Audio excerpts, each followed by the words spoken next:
In today's video, I'm going to teach you how to deploy a Django site to Netlify using a static export or a serverless setup. If you want to host a Django project on Netlify, the first thing to understand is that Netlify works especially well with static files, and it can also support serverless functions for more dynamic behavior. So the first step is to render your Django site to static HTML using a tool like Django Distill or Bakery.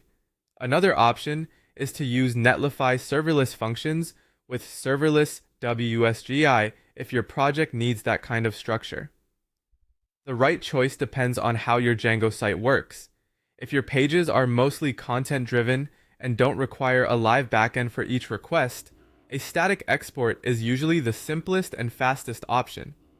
If you need more flexibility, the serverless route may make more sense. Once your Django site has been exported, or your project has been prepared for the serverless approach, the next step is to push that static output or project structure to GitHub. This is important because Netlify connects directly to your repository and uses it as the source for deployment. Before you push, it's a good idea to quickly check that your exported files are all in the expected folder and that your repository only includes the files needed for deployment.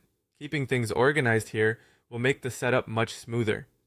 After your project is available on GitHub, go to your Netlify dashboard and import the repository. During this step, Netlify will guide you through connecting your GitHub account and selecting the correct project.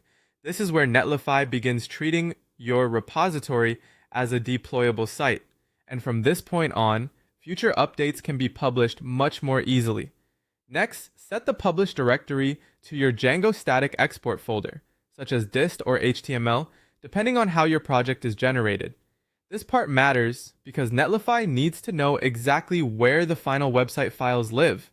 If the wrong folder is selected, your deployment may finish successfully, but still show a broken or empty site. So take a moment to confirm the directory matches the output from your export process. Finally, click Deploy Site. Netlify will start building and publishing your project, and once that process completes, your Django site will be live.